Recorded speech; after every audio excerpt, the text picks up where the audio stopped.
So yan guys, good morning sa inyo lahat, no? At ito, biyaheng Lala ride muna tayo ngayong araw, no? Subukan natin bumiyahe ng minimum of 12 hours, no? Titingnan natin kung magkano yung magiging earnings natin at kung magkano yung magiging net income natin, no? Susubukan natin to ngayon dahil alam naman natin na ang commission ni Lala ride ay 2% lang, no? Kaya mas advantage ito na 2% lang yung kinakaltas sa komisyon. Kung sana lahat na lang ng TNC ay ganito, 2% lang yung kinakaltas, medyo hayahay tayong mga drivers, no? Kaya lang hindi naman natin sila pwedeng pigain, utusan na oy baka naman kung pwedeng pantay-pantay lang yung inyong mga komisyon. Hindi, siyempre karapatan nila yon dahil business yan, no? Kaya kung saan na lang tayo mas kumikita para sa atin, doon na lang tayo, di ba? Kaya naman ngayon susubukan natin bumiyahe dito sa Lala ride, no? Start tayo ng alas 9, no? Hanggang mamayang alas 8 kaya alas 9. Mamaya titingnan natin kung magkano yung aabutin sa ating konsumo sa gasolina, no? Ibabawas natin yan at kung ano pa yung mga nagastos natin. Okay? So tara, try na natin mag-online dahil ito na alas 9 na ng umaga, no?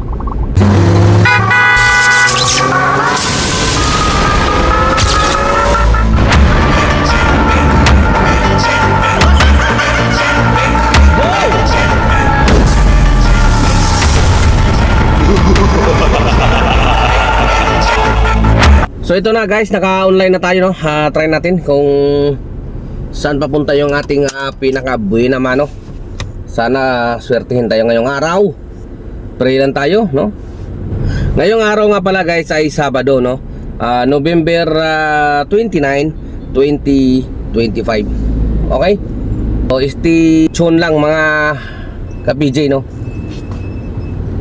Huwag kayong mawawala. Okay? So mamaya lang update ko kayo. So yan na guys yung ating buena mano, no? At sa halagang 248, pick up sa may Benitez San Juan, papuntan lang ng Green Hills. 2.2 kilometers yung ating pick up mga ka-PJ. Kaya tara na, ito na yung ating unang ride kay Lala ride. Kaya tara na, let's go. Wala na tayong sasayangin na oras.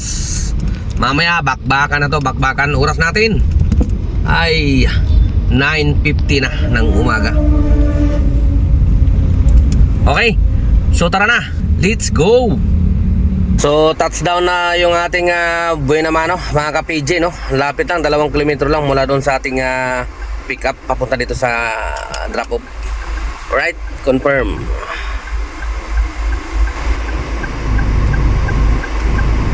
So sa 248, no? Halos 5 piso lang yung binawas niya kasi 243 yung napunta sa atin. Okay? So review na natin. 5 star. Submit. Okay? So ayan na.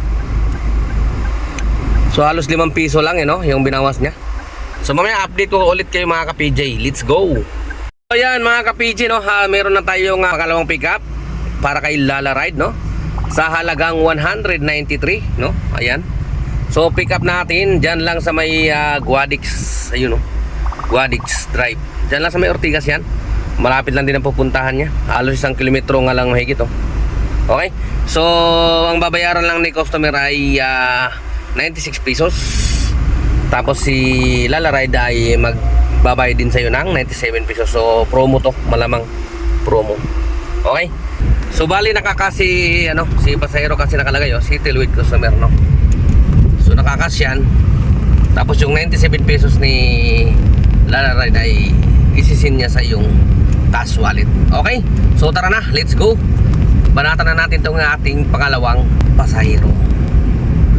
Let's go. So yan, touchdown na yung ating ride number 2, no? Alright. So yan na, na-complete na yung ating ride number 2. Waiting tayo sa pangatlong ride. Okay, let's go. So yan, ito na yung ating pangatlo mga ka-PJ, no? Ride number 3, pick up Mandaluyong, papuntang Mandaluyong lang din sa may 9 de Pebrero. At ito na, babanatan na natin to. Pangatlo na to mga ka-PJ. No, medyo malayo-layo yung ating mga pick-up ngayon kasi hindi pa siya ganun kadami ang pasahero dahil nga umaga pa at Sabado ngayon, no. Mamaya yan, babawi yan mamaya na pwede na tayong pumili talaga mamaya ng malapit lang, no, kasi para hindi tayo lugi sa oras at sa gasolina. Tsaga lang muna tayo ngayon mga ka-PJ, no. Promo ulit to, babayaran lang ni passenger is 100 to, tapos 103 kay Lala Ride. Alright, so tara na, wala tayong sasayangin na oras. Okay, let's go. So ito na, touchdown na yung ating pangatlo, no. Pack 205. So 4 na piso lang yung kinuha na komisyon ni Lala Ride. 200 na yun sa atin, malinis eh. Okay, so tara, waiting tayo sa ating pang-apat na ride. Ito na mga ka-PJ yung ating pang-apat, no. Pick up dito sa Mandaluyong papunta ng Project 4. So sa Quezon City. Pick up dito sa Mandaluyong. So try natin tawagan to kasi dapat talaga tinatawagan to. Kasi yung iba dyan hindi man lang kinakancel kung nakasakay na ba sila sa iba. Kaya para sigurado hindi tayo lugi sa oras at sa gasolina, tawagan na natin yan. Confirm natin.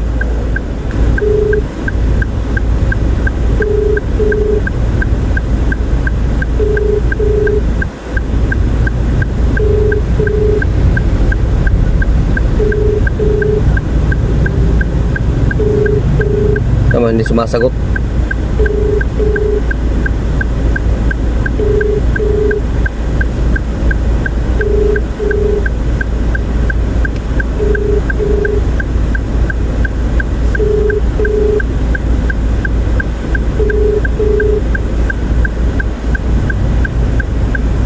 Hello po. Hello po. Hello po, yeah. Confirm ko na yung booking niya, sir. Papunta na po ako dyan. Sige pa. Okay, sige po. Salamat po. Pawit na lang po. Sige. Salamat. Salamat din. So ayan, confirm ha ka-PJ. So dapat ganun ang gagawin nyo. Kailangan tawagan nyo muna para sigurado. Mahirap pagsayang ng oras at gasolina. So tara na, bakbakan na natin tong pang-apat natin. Ito na yung ating pang-apat mga ka-PJ, no, sa halagang 583, no. Tingnan natin kung magkano yung binawas ni Lala Ride dyan sa 583 sa kanyang 2% na komisyon. Tingnan natin, arrive na muna natin. Arrive na natin. Complete.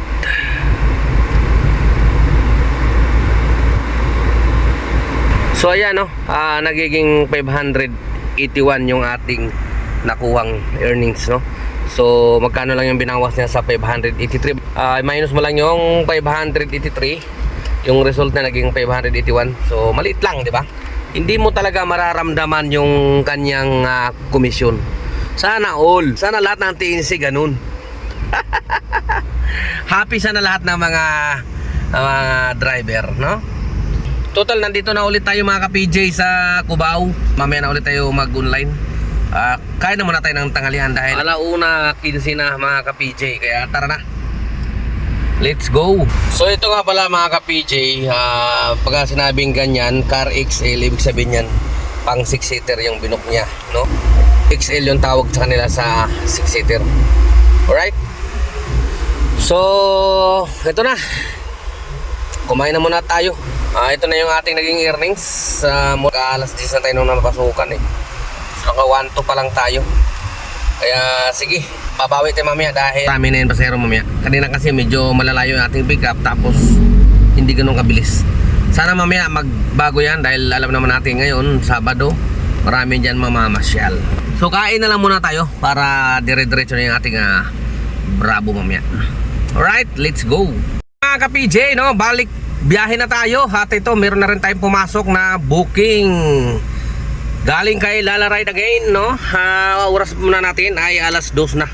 Kakatapos lang natin mag tanghalian at nagpahinga, no.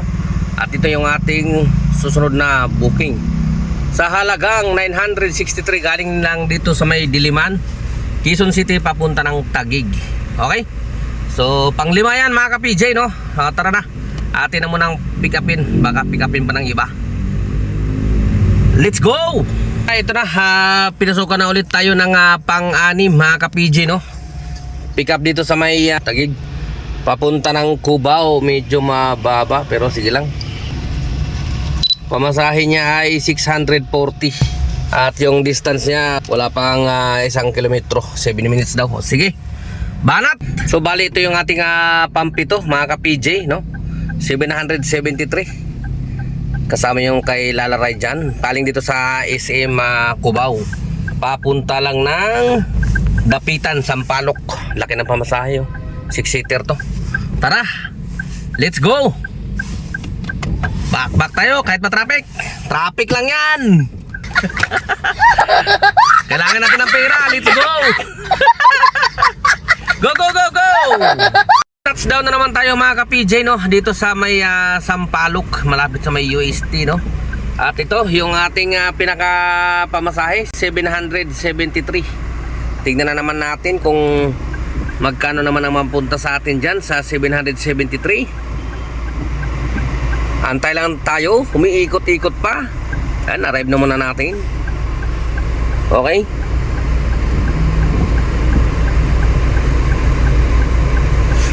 So ayan, ang mapunta sa atin ay 757. So magkano lang ng bawa? 763. Oh, di ba? Magkano lang? Sarap talaga eh. Oh, 6-seater pala yun. 5-star natin. Alright. So ayan, waiting na naman tayo sa susunod na booking mga ka-PJ, no? Dito tayo sa Sampaloc. Sana makakuha tayo dito ng medyo maganda-ganda. So malapit na tayo magtatapos. Oras natin, no? Alas 7:03 na. Ito nakapagpakarga ng gas kanina dahil biglang may pumasok eh. Sayang eh. Maganda yung pamasahe. Okay? So mamaya ulit mga ka-PJ, update ko kayo. Let's go. Meron tayong pick up dito mga ka-PJ sa may Tondo, papunta ng Makati. So siguro ito na yung ating panghuli, no? Para makapahinga na tayo. Sakto yan siguro, darating tayo doon mga ano na, mga alas 9 na kasi gabi na, tsaka matraffic pa rin ngayon. So sa halagang 730, no? At tara na, bakbakan na natin to. Let's go. Touchdown na yung ating galing Tondo papunta dito sa Rockwell, Makati, no? Sa halagang 730. At silipin na naman natin kung magkano lang yung komisyon na kinuha ni Alaray dyan. Alright, tingnan natin. 730, 715 yung natira. Grabe, 15 pesos lang yung kinuha. Grabe, no? Ikaw na. Ikaw na talaga. Oh, grabe, no? Sarap sa pakiramdam, lalo pag malaki ang pamasahe, no? Tapos 2% lang. Wow. So bali yan na yung pang-8 natin mga ka-PJ, no? Yan, 8. Bali yung naging earnings natin ay 4,248. 8 bookings lang yan. Grabe, no? Ang bilis natin makaipon ng earnings. Bali ano na yan mga ka-PJ, no? Bawas na yung commission dyan ni Lalaray, no? Kinuha na niya. So yan yung pinaka-earnings natin. Oras natin ay eksaktong alas 9 lang. So bali wala pa tayong 12 oras na bumiyahe mga ka-PJ, no? Mga 9:45 tayo nakapagsimula kanina dahil nagpagpagpag natin marumi. So bali wala pang siyang 12 oras. At saka kanina din yung pagkakain natin ng tanghalian, nagpahinga din tayo ng 1 oras kalahati. Maganda rin siguro talaga ang biyahe ngayon dahil nga malalaki ang pamasahe, dahil din na magpapasko. So yun din yung advantage kapag 2% lang yung kinukuha sa atin na komisyon. Ganda-ganda yung take home natin pagka ganyan. Kasi siyempre 2% lang. Halimbawa na lang itong huling booking ko, di ba? 730 yung pamasahe, no? Kabuuan. Tapos yung kinuha lang niya na commission is 15 pesos, di ba? Ang laki ng ginhawa. Ang lapit-lapit lang nung ano na yun, pasahero na yun. Galing lang yun ng Velasquez papunta dito sa Rockwell, no? So 730 yung pamasahe. Tapos 2% lang, kaya 15 pesos lang yung kinuha ni Lalaray, no? Bibigyan ko pa ulit kayo ng isa pang example. Halimbawa may nagbook halagang 1,000, no? Kapag 2% lang yung komisyon na kinukuha, magkano lang yun? 20 pesos. di ba? Compare mo doon sa mga ibang TNC, kung halimbawa 25% yung kinukuha, no? Eh 250 yun, di ba? Laki ng diferensya. Meron namang ibang TNC na 10% lang yung kinukuha, o di ba? So magkano yun sa 1,000? 100. At meron naman 20%. So magkano yung 20%? 200. 20% ng 1,000. Di ba? 4,248 yun yung naging earnings natin, no? Bawas na dyan yung komisyon ni Lala Ride, no? So ibawas natin dyan yung halimbawa boundary 1,2. Lagay natin. So meron kang natitira na 3,048. So ibawas ulit natin yung gasolina. Ang tansya ko sa gasolina ay hindi siya lalampas ng 1,000. Ipagpalagay na lang natin 1,000 ang gasolina. So meron kang natitirang 2,048, no? So bawas natin yung kinain na tanghalian sa kahapunan, palagay natin 200. Meron ka pa rin 180. Yun naman eh wala pang 12 hours na biyahe. Okay? So take home mo na yon 1.8, di ba? Dito nararamdaman ko na mas mabilis kang makaipon ng earnings talaga. Lalong-lalo na ang ganito magpapasko, ang daming pasahero, high demand, matataas yung mga pamasahe, no? Ang bilis mo lang makaipon. Bakit? Kasi nga 2% lang yung kinakaltas na komisyon, di ba? Kaya yung Pilimon, ni-invite ko kayo, subukan nyo rin dito sa Lala Ride, no? Dito nakakapili ka rin ng pasahero, lalong-lalo na ngayong magpapasko, malaki ang pamasahe. Pwede kayo mamili ng puro long shot lang, puro ano lang, yung tinatawag natin na tuna. Tangigi, yung mga mamahalin. Yun ang tawag sa malalaking booking, no? So dito kayo, yung mga Pilimon, dagdagan nyo yung apps nyo. Yun ang malamala, di ba? O dito, Lala Ride, napakaraming malalaking booking. Okay? So hanggang dito na lang muna mga ka-PJ, no? Maraming salamat sa inyong panonood. Sana nakatulong sa inyong video na to para madagdagan ng inyong mga kita. Kasi yun naman ang hinahangad ng bawat namamasada, no? Yung kumita ng mas malaki, di ba? Okay, so ka-PJ nyo, temporary signing off. Adios. Like you get